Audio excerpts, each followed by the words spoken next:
शनिदेव ने बताया कि किसको मैं धनवान बनाता हूँ, किसको मैं कंगाल। यह कहानी बहुत ही रोचक और नैतिकता से जुड़ी है। इसमें राजा श्रीवत्स की बुद्धिमानी और विवेक की परीक्षा ली जा रही है। राजा को यह तय करना है कि शनिदेव और माता लक्ष्मी में से कौन श्रेष्ठ है, लेकिन दोनों में से किसी को भी नाराज किए बिना। आगे कहानी शायद इस प्रकार आगे बढ़ेगी कि राजा श्रीवत्स अपनी सूझबूझ और कूटनीति का इस्तेमाल कर इस समस्या का समाधान निकालते हैं। यह कहानी हमें सिखाती है कि जीवन में संतुलन और विवेक से कार्य करना कितना महत्वपूर्ण है, खासकर जब विकल्पों में से किसी एक को चुनना कठिन हो। राजा श्रीवत्स की बुद्धिमानी और उनकी पत्नी रानी चित्रांग की सूझबूझ का एक आदर्श उदाहरण है। इसमें यह बताया गया है कि कैसे कूटनीति और संतुलन से बड़ी समस्या का हल निकाला जा सकता है। राजा ने रानी के सुझाव पर अमल करते हुए शनिदेव और माता लक्ष्मी को स्वयं उनके कृत्यों और स्वभाव के आधार पर निर्णय लेने दिया, जिससे राजा ने किसी को नाराज किए बिना समस्या का समाधान निकाल लिया। राजा ने अपनी परेशानी को रानी के साथ साझा किया, जिससे उन्हें एक उचित समाधान मिला। राजा ने अपनी तटस्थता बनाए रखी और किसी का पक्ष लेने के बजाय उन्हें स्वयं अपने व्यवहार से निर्णय करने दिया। रानी चित्रांग का सुझाव बेहद व्यावहारिक और विवेकपूर्ण था, जिससे राजा को एक जटिल स्थिति से निकलने में मदद मिली।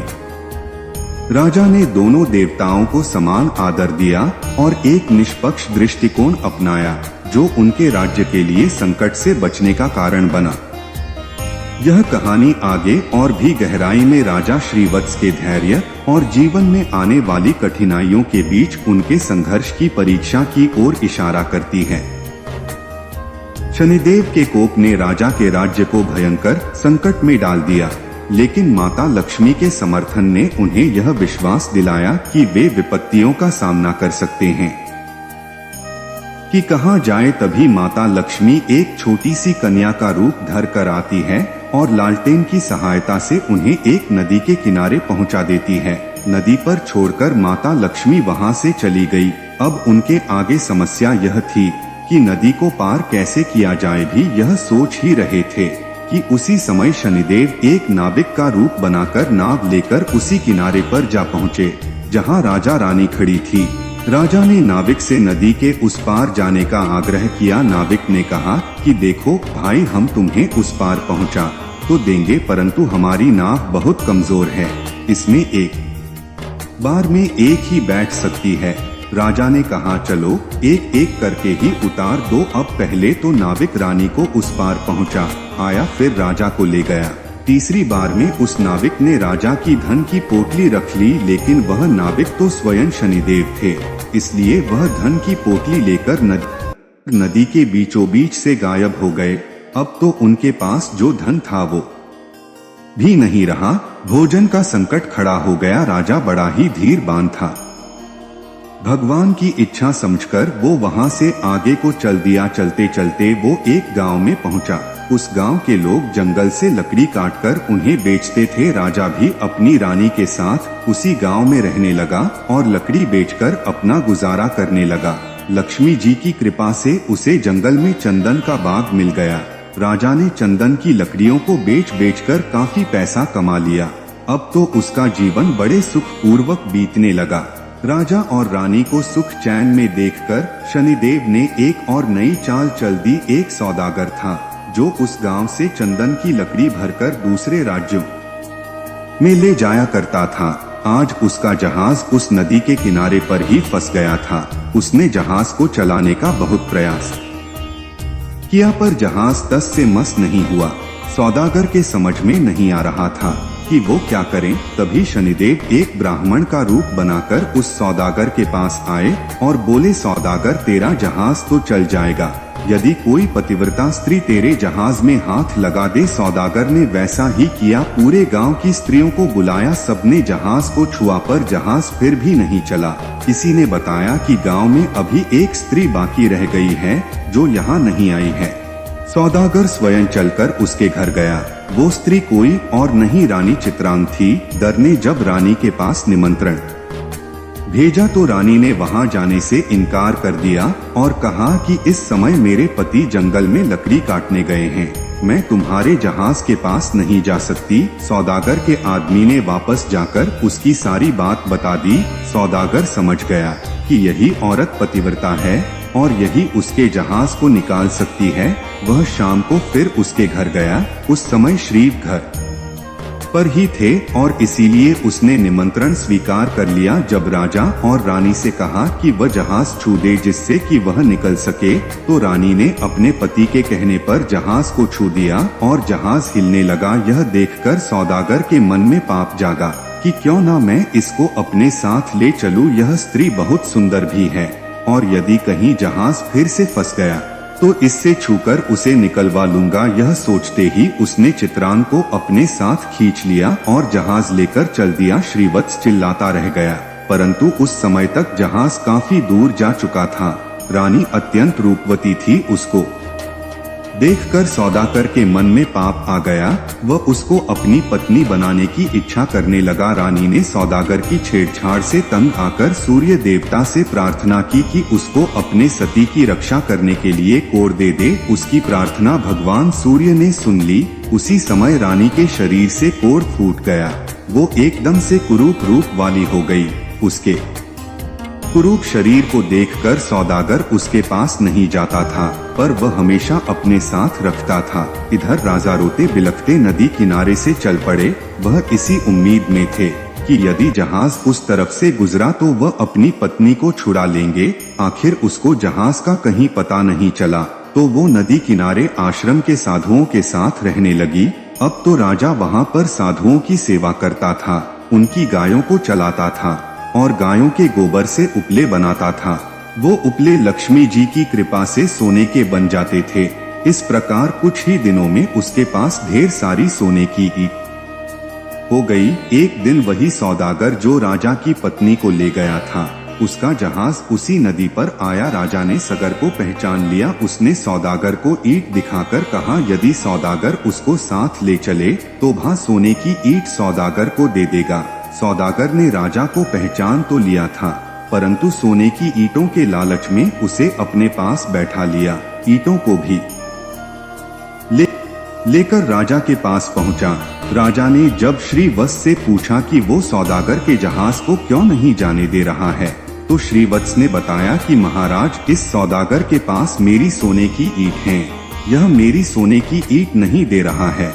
राजा ने कहा तुम्हारे पास क्या प्रमाण है कि इसके पास जो ईंट है वो आपकी है? तो श्रीवत्स ने कहा महाराज, आप इसे दरबार में सब लोगों के सामने बुलाइए। वे ईंट एक तरफ से जुड़ी हुई है। यदि सौदागर ईंट खोल देता है तो यह सारी ईंट उसकी है। यदि वह ईंट नहीं खोल पाता है तो उन ईंटों को मैं खोल कर दिखाऊंगा। वह ईंटों को दरबार में लाया और सौदागर से कहा गया कि यदि तुम्हारी यह सोने की ईंट है तो तुम खोल दो और यदि तुम नहीं खोल पाते हो तो वो ईंट तुमसे ले ली जाएंगी। दर्शक बंधु, सौदागर शाम तक उन ईंटों को खोलने का प्रयास करता रहा, परंतु उससे एक भी ईंट नहीं खुली। अंत में जब शाम हो गई तो राजा के दामाद श्रीवत्स की बारी आई और उन्होंने चंद क्षणों में ही उन ईंटों को खोल दिया। तब राजा ने पूछा कि वह कौन है, तो श्रीवत्स ने पूरी कहानी बताई कि महाराज, मैं और मेरी पत्नी चित्रांग को इस सौदागर ने छीन लिया है। कृपया मुझे मेरी रानी दिलवा दीजिए। दर्शक बंधुओं, राजा ने सौदागर से कहकर तुरंत चित्रांग को पालकी में बुलवाया और सौदागर को पकड़कर कड़ी सजा दी। चित्रांग ने पुनः सूर्य भगवान से प्रार्थना की कि वो मेरे रूप को फिर से पहले वाला लौटा दे। दर्शक बंधु, भगवान सूर्य देवता की कृपा से रानी फिर से सुंदर हो गई। राजा ने आदर पूर्वक श्रीवत्स को खूब सारा धन देकर विदा कर दिया। साथ में अपनी बेटी को और चित्रांग को भी उसने अपनी बेटी मान लिया और खूब धन दौलत देकर राजा को प्रेम पूर्वक विदा कर दिया। राजा पुनः अपने राज्य में लौट आया और फिर से राज सिंहासन पर सवार हुआ।